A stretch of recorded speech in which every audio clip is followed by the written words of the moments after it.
चलिए, आप सभी का बहुत बहुत स्वागत है आपके अपने चैनल लर्निंग एटीट्यूड फॉर ईवर पर। और चलिए, कल हमने जो चैप्टर पढ़ाया था इरेशनल नंबर, आज उसी का अगला इरेशनल नंबर पढ़ेंगे। इससे पहले आप लोगों से आग्रह है कि इस चैनल को अधिक से अधिक छात्र छात्राओं के बीच शेयर करें। क्लास 9th का चल रहा है और निश्चित तौर पर शेयर कराएं और सब्सक्राइब कराएं और बेल आइकन दबाना मत, ताकि जो वीडियोज हम बनाते हैं, अपलोड करते हैं, उसका आपको नोटिफिकेशन चला जाए। ठीक है, तो सबसे पहली बात। दूसरी बात, इसी चैनल पर वैसे छात्र छात्रा जो क्लास 10th की तैयारी कर रहे हैं या क्लास 10th का स्टार्टिंग किए हैं, उनके लिए भी वीडियो अवेलेबल है उस पर, चैनल पर। आप जा करके @लर्निंग एटीट्यूड फॉर ईवर पर जा करके देख सकते हैं। तो चलिए, हम लोग आज स्टार्ट करते हैं इरेशनल नंबर। ठीक है, और इरेशनल नंबर क्या है हम लोग उसको देखते हैं। दो शब्द कल आया था, शांत, टर्मिनेटिंग इसको बोलते हैं, टर्मिनेटिंग, और एक आया था अशांत, नॉन टर्मिनेटिंग।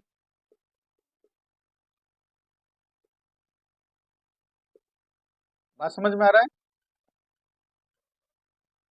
और दोनों का एग्जाम्पल भी हमने देखा था, फिर से मैं रिपीट कर देता हूं। जैसे 1/4 है, डिवाइड करेंगे तो 0.25 आ जाएगा, और 1/6 है तो कितना आएगा? 0.1 टाइम्स, उसके बाद 6 6 6 डॉट डॉट डॉट।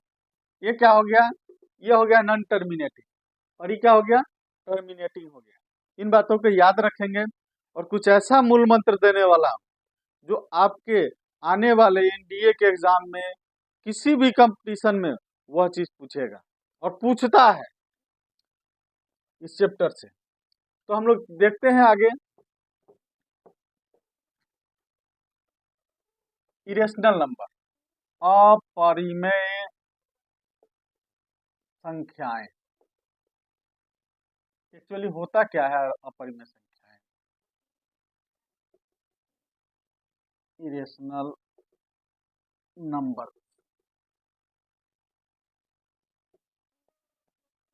वैसी संख्या वैसी संख्या वैसी संख्याएं जिन्हें P/Q के रूप में व्यक्त नहीं किया जा सकता, व्यक्त नहीं किया जा सकता, नहीं किया जा सकता। जहां PQ कोई पूर्णांक है और Q बराबर नहीं है 0 के। क्योंकि Q बराबर हो जाएगा 0 के तो क्या होगा? जैसे ही नीचे में 0 डालेंगे इन्फिनिटी हो जाएगा, अपरिभाषित हो जाएगा। अथवा दूसरा परिभाषा इसलिए मैं लिख रहा हूं कि इसमें कंफ्यूजन हो सकता है, लेकिन अगले वाले में कोई कंफ्यूजन नहीं हो। देखते हैं अब क्या है। वैसी संख्या जिसका दशमलव प्रसार, जिसका दशमलव प्रसार अशांत तथा अनावर्ती नॉन रिकरिंग। ठीक है, non terminating and non recurring, अनावर्ती हो, अपरिमेय संख्या कहलाती है। अपरिमेय संख्याएं कहलाती है। ये हो गया इसका डिफिनीशन। क्लियर है? यानी वैसी संख्या जिसको P/Q के रूप में नहीं लिखा जा सकता, नहीं व्यक्त किया जा सकता, जहां PQ पूर्णांक है और Q बराबर नहीं है 0 के। अथवा वैसी संख्या जिसका दशमलव प्रसार अशांत हो, अनावर्ती हो। यहाँ लिखा हुआ है